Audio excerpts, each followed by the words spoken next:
For many people, the year 2008 and 2009 financially was a bad year. But very few people were hit as hard as Sheldon Adelson. Sheldon Adelson in 2008 was the 5th richest man in the world. And during that period of 2008 and 2009, he lost $24 billion. Now, we hope that he does very well and he continues. But let's imagine for a moment that his end comes and he's standing L'Ossi Lovo in front of the Beis Din Shamala. I'd imagine that Sheldon Adelson has a lot to be proud of.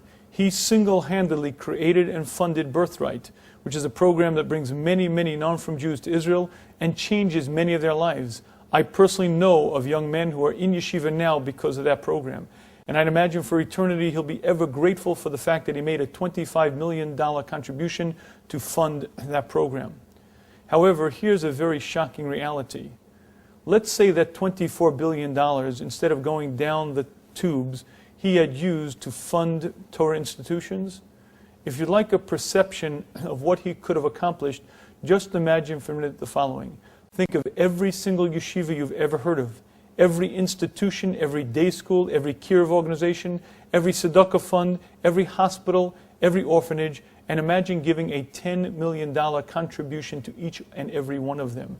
That is the difference that $24 billion could have made, but it was a lost opportunity.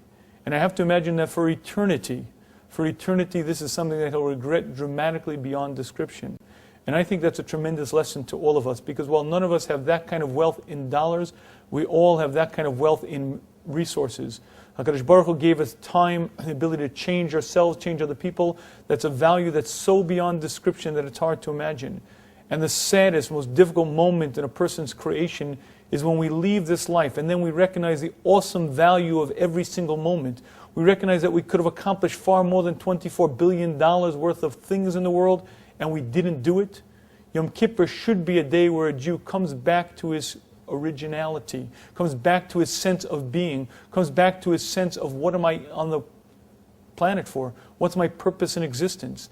During this day, a person can readjust himself and redirect himself to understanding what he's here for, and a person can really change their life. May Hashem grant us the wisdom, the understanding, and ability to use this day appropriately.